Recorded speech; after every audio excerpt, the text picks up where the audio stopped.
Kia ora fam, welcome back to another video, first one in maybe a week or so, sorry about that. The week kind of got away from me there and there wasn't much going on in the sports world in any case, so not making excuses, but it is what it is. I'm here and this is another video for your enjoyment. First thing I want to talk about today is the Blackcaps test series against West Indies has started yesterday. Yesterday was the first day of the first test, and to be honest, it looked like Blackcaps were out for all money. A lot of players going for very low scores, very minimum numbers. Kane Williamson, I believe the only player to break 50 after after being bowled out, but it being recalled as a no ball. But they've managed to bring it back. They are they're 253 all out. 231 all out. West Indies started batting not long ago, maybe an hour ago, and they are 27 for 2, 17.4 overs. So we shall see, I guess. Today's going to be the defining point, I think. If Blackcaps can, get them down low, get them with a few pace sessions, I think they'll be fine. West Indies is obviously a very well-known pace team, and they're a scary bowling team at that, and they did some damage yesterday, and it'll be interesting to see if the Blackcaps can bring it back and have a bit of a run themselves with the ball. Next thing I want to talk about, though, is NRL. Few big pieces of news coming out. First thing we're going to talk about is the Perth Bears is a big one. They've officially signed Toby Sexton as their star halfback, and I guess their centrepiece for the team, along with Harry Newman, the utility back from the UK. And I think Toby Sexton is one of the smartest signings they could have done. Toby felt disrespected by both his former clubs, both Titans and the Bulldogs. Titans shipped him on because they had other plans for other players. Bulldogs shipped him on because they brought in Lockie Galvin, who they thought was better, and he's not.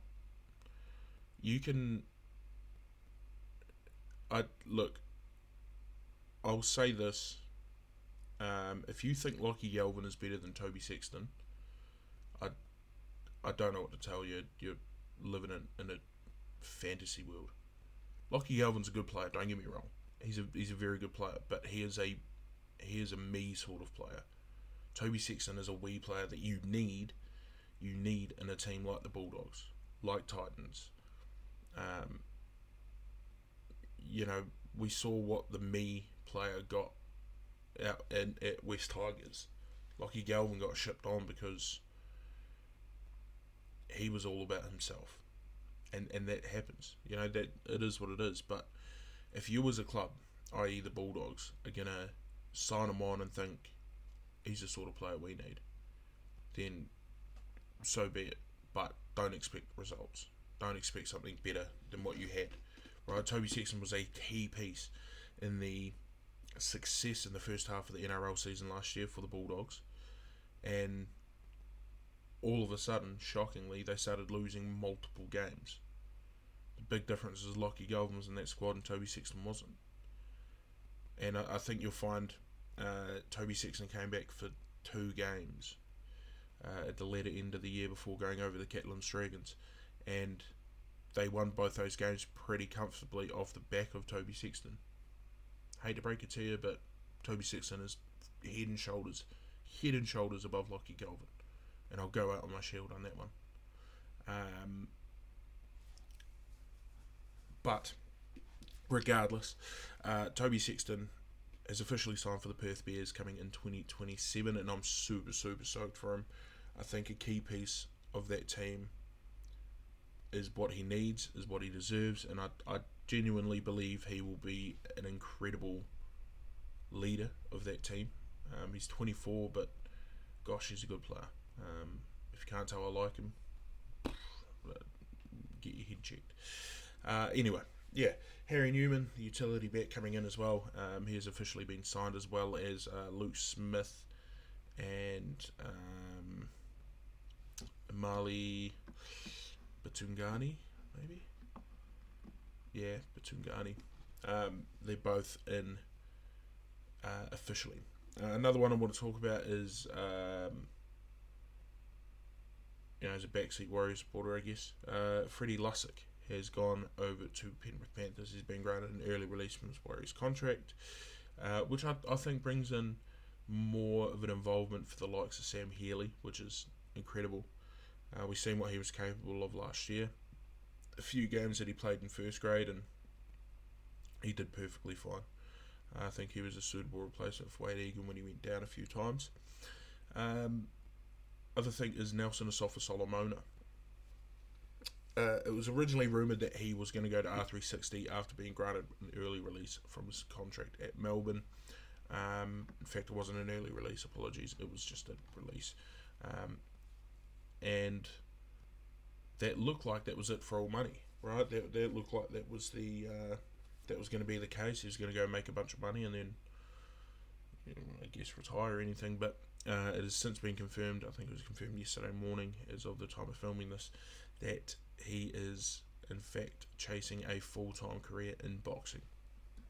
Which, to be honest, I don't blame him, right? Like, he's big, he's strong, and I think, I'd imagine he'll do perfectly fine. Will he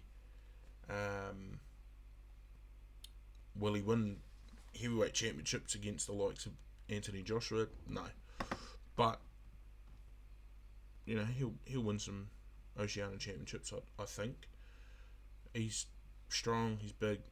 I think he'll do perfectly fine, like I said. Meanwhile, Jai Gray has signed an extension with the South Sydney Rabbitohs. I thought he was going to be a big piece of the Perth Bears coming in. I thought he was probably going to make his way over to be the starting fullback full time for the Bears, but he stuck it out. Loyalty means everything to him, and he stayed for another, I think, 3-year extension. Robert Toyer's made an extension with the Sydney Roosters. It's a long-term contract, and long-term doesn't really mean much in NRL world. I think it's to the end of 29 or 30, I can't remember. Jake Simkin is signed a contract extension with Manly Seagulls. Max Fairgay has left the Dolphins and gone a little bit further south to the Gold Coast. He's playing for the Titans, which I think is a big one. I think Fairgay did pretty well for the Dolphins. And I think going to the probably the biggest rivals in the Titans is a funny thing. It'll set up a bit of tension, I reckon, but that's neither here or there. Piggybacking off that's not how you say that word, I do apologise, but piggybacking off something I said about the Gold Coast Titans not long ago, Jaden Campbell has signed a 5-year contract extension with the Titans, staying until the end of 2031. Get my words out, please. Which is interesting. I didn't expect that to happen. I thought Jaden Campbell was going to look elsewhere. I thought that maybe he was going to Perth. But good for him. He's obviously a key member in that team, and I think the Gold Coast Titans have realised that, and they've tried their best to hold on to him, and they have. They managed to get through to him.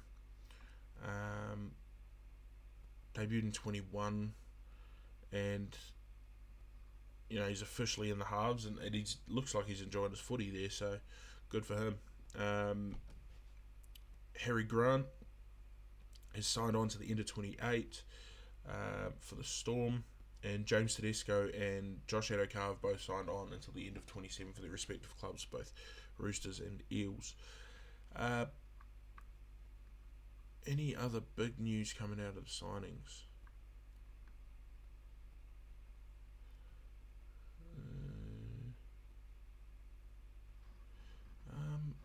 don't think so.